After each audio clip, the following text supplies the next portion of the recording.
Donnie and Dolly. The team is supported by ableauctions.ca. Closing your business? We can help. And King of Floors, your vinyl, laminate, and engineered flooring superstore.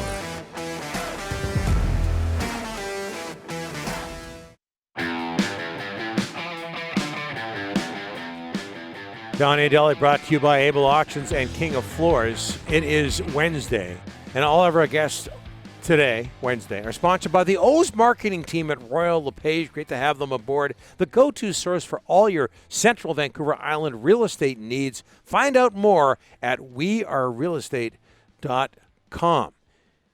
In the wake of a 4-2 Canuck 4-2, win, you got it. over the Flames, not 4-1. Yeah. Don't let the facts get in the way of a good today story. at 12:30, final game of the season for both teams in Calgary. We bring in Jeff Paterson. Jeff, thanks for doing this. How are you, sir? I'm good, Donnie, and I'm glad you mentioned the score there. I was in the building yesterday. I was one of those people inside as Ryan took the SkyTrain past Rogers Arena, and honestly, I wasn't sure when I left what the final score was. It was pretty funny yesterday. I mean, obviously, you can imagine that not much intensity, and I know we won't get deep into the game itself, but as this news started to break about the Sedins, everybody on Media Row, on their phones, I don't think anybody was paying any attention to what was going on the ice. No way, Jeff, no way. Are the Sedins the answer to the Canucks front office woes, Jeff? Front office woes?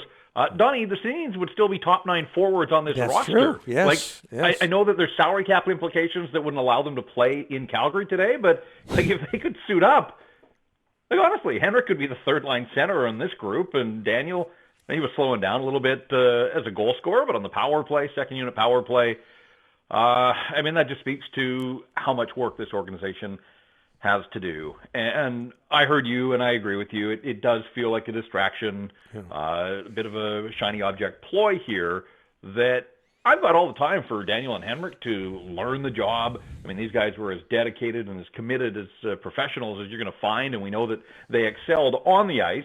And if they took this on head-on as a challenge, I think that, they've got the hockey savvy, certainly.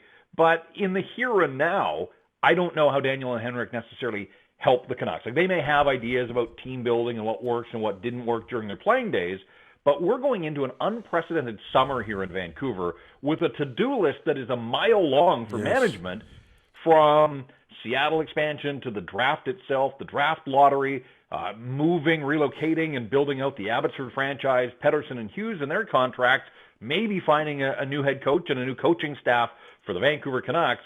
And so, Daniel and Henrik need to learn on the job.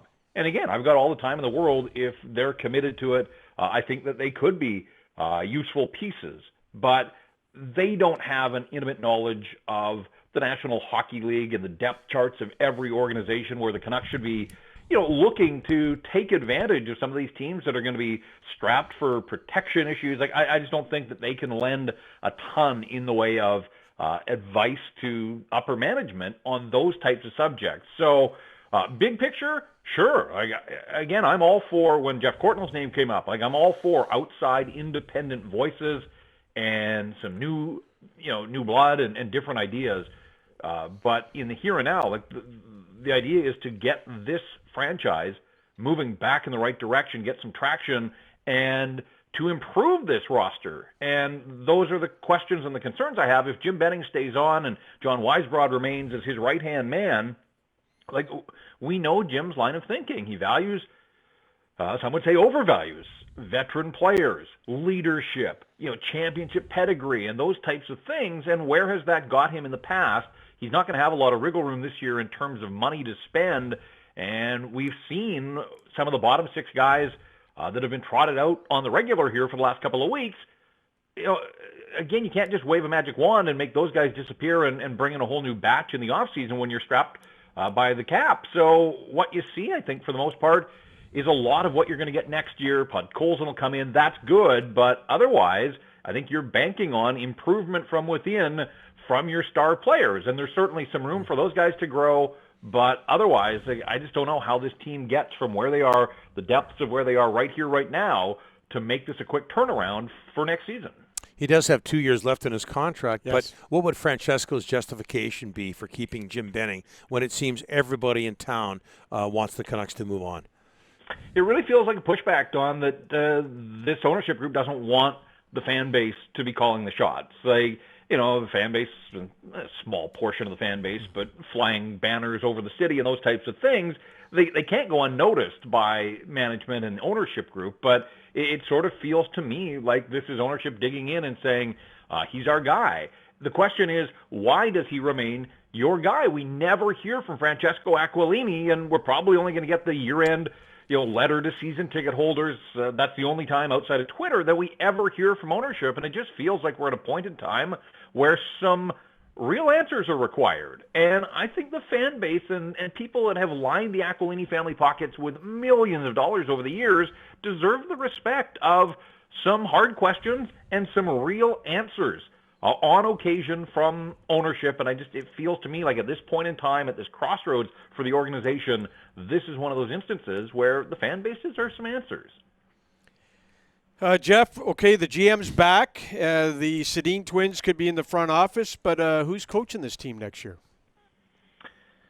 Yeah, I lost the name Claude Julien out there only because if Travis Green is gone, I think that Jim Benning then, there's already a lot of heat on him, but this would feel like sort of the last coach that he would get to hire if things don't get moving in the right direction. Well, Willie D wasn't the answer as a first-year head coach, and Travis Green, who's grown on the job, but he too was a rookie head coach at the NHL level. Like, I don't think they would go that route again. So why not go to the tried and true Stanley Cup winner, not just a Stanley Cup winner, but one guy that won the Cup here in Vancouver, but Jim is familiar with him from his time with the Bruins. Claude Julien has kind of been quiet since he was relieved of his duties by the Habs. I don't know anything on this front, but I'm connecting dots here, and it just feels to me like this would be the time that you would look to sort of the stability of a veteran head coach. And I don't know if Claude Julien's the right guy for this job with this group of Vancouver Canucks, but that wouldn't shock me if it was that kind of move that the organization went for.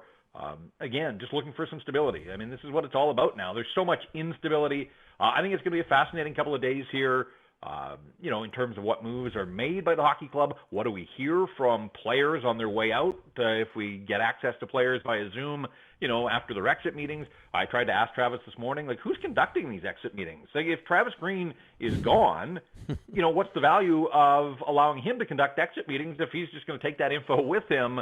And that's where, you talk about the Sedins, Donnie, I wish that there had been a plan in place. And we've spent a lot of time over the last bunch of years talking about what is the plan? Who knows the plan? Is there a plan?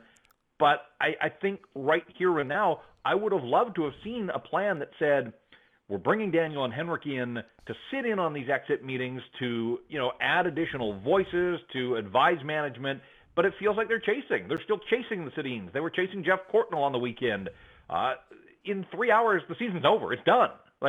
Exit meetings could be happening as soon as tomorrow back here in Vancouver, and I'm just totally unclear at this point, and Travis didn't want to get into it pregame today, and I get that. But I don't know who's going to be conducting these exit meetings to try to gain intel and information from the players about, what they think of the season and where things have to get better. And this is an organization that should be listening to the players. We know that JT Miller had a lot to say. I wonder if we're going to hear from some others who want to get some things off their chest here before they skip town for the summer based on all that went down in and around the COVID situation. Jeff, are you reporting a player is, after today's game in Calgary, not going to go back to Vancouver and he's just going to go home? Yeah, that's what I heard yesterday, that at least one veteran player, and it may be more, I don't know that, but at least one guy wasn't going to be returning with the team to Vancouver. Now, if exit meetings are done via Zoom, I don't know that that's that big a deal. If they're done in person, then that's a little different. And so, again, trying to get to the bottom of sort of how these exit meetings are going to be conducted, because there's just so many moving parts right now. But, yeah, that's what I heard yesterday, was that one veteran player would not be on the charter back home from Calgary today, that he was heading onwards to his off-season home sort of as quickly as possible here. All right, pay attention to that game today. I know I'll be, Jeff. Appreciate this. We'll talk to you on Friday.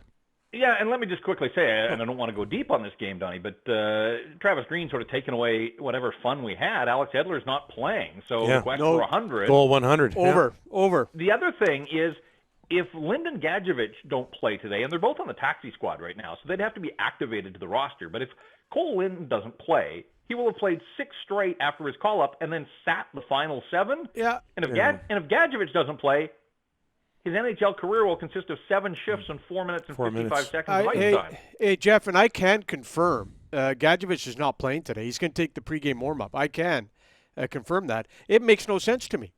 You know, him and Cole Lind, play the hell out of him. What's the point of not playing the games don't matter. Play the kids. Apparently not. Oh. Thanks for this, Jeff. All right, guys, we'll talk on Friday.